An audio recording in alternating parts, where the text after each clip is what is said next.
Kia ora hui hui mai tātou, e rere ana ngā mihi kia koutou, ngā pau o te reo Māori. Tēnei te mihi ake ki te kaupapa nunui o tēnei rā, te Aromatawai. Rere atu taku manu kōrero o te tihi o Ingleborough. E haro nei ki runga ake o Eastgill, te awa po taritari ai, te waka o te tiriti o Waitangi. Ko ngā rangi me airane, nā iwi e ofa nei e mihi nei, ai ko Anne Robertson tōku ingoa. I whiriwhiria au tēnei whakataukī, he Aotearangi ka uhia mā te huruhuru te manu ka rere ai. He ngāhau ki au te rerekētanga i te whakapapa o tēnei whakataukī i pēhea e whakamārama ana ai te tangata i ēnei wā i te horopaki o te kuranga. E ki a Hirini Mkomid, nā te rangatira rongo nui tamaterangi no Wairoa tēnei kōrero. I ngā wā o mua, ka haere ia rawa ko tāna teina me tētahi ope taua ki tūranga. Ka noho rātou i te puni i te pōnei, ka tū ngā rangatira itinga ki te aki i ngā taua. Engari, ahakoa he tino rangatira ia, ka noho tonu a tamaterangi. Ka pātai ki aia tāna teina makaro. He aha ai e hara koe te tū ki te kōrero. Ara, tāna whakautu, he Aotearangi ka uhia mā te huruhuru te manu ka rere ai. E ai ki te maramatanga a makaro, i te kōrenga o te kākahu tika o nā, kaore i tū ki te kōrero. Nā reira, ka koha a makaro tāna korowai ki a tōna tuakana ki a tū kōrero. Nā tēnei whakataukī e mea ana e kitea ai i te hininaro Māori mō tētahi o nā kaupapa nunui o te ao Māori. Ara ngā pōwhiri, ngā hui, te whai kōrero, te wānanga rānei. E ai ki te kōrero, ke te tai rāwhiti tōnu tēnei whakataukī. Ki te kore e taia i te tangata te haere ki ngā pōwhiri, ki ngā tangihanga hui rānei, nā te mea karikau he kākahu tika he nui te mōni rānei. Ka kōrero te tangata he kupu tākunga he uri au i hinirangi. Ko hinirangi te wahine o tamaterangi.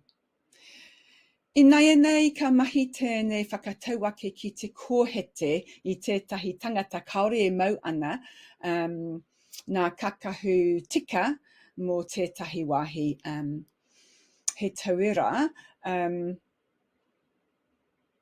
ka tai mai ngā wahine i tētahi pōwhiri e mau ana tāro mahue ke panekote pango. E tauira anō,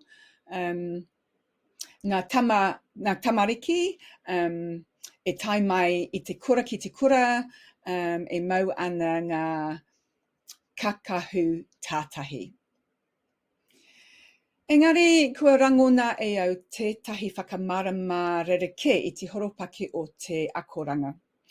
Te nuinga o te wā, e hara e mahi ana te whakataukī katoa, ka whakapoto ai pēnei, mā te huruhuru te manu ka rere ai. Ki a te wharahuia, ko ngā whakataukī he mea whakātu. He mea ako i te tika, i te pono, i te maramatanga. Hioi, te whakapototanga o tēnei whakataukī, he ngāware ake ki te ako me te whakamahara mō te tangata. He poto, he ātāhua te takoto. Kei te whakarite i ngā huruhuru o te manu i ngā āhuatanga hera mō te angitu o ngā ākonga. Ko ngā huruhuru katoa he korowai e manaki ana i ngā ākonga, he akoranga, he ārahitanga i ngā ākonga hoki. Ko ngā huruhuru he tohu o ngā āhenga ki te mahitahi, ki te urutau, mehemea ngā horopaki. Hioi ko ia huruhuru he tohu o te tūhāhā o te akonga, o te tamariki, me o ngā āhenga, me o ngā taunga.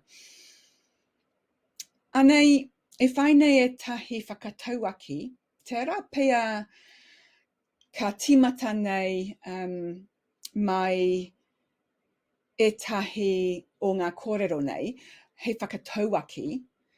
Ka takatauā, ka wariwari i te tokomaha o te tangata, nā wai i kinga tuatahi, nā rere ka hori he whakataukī.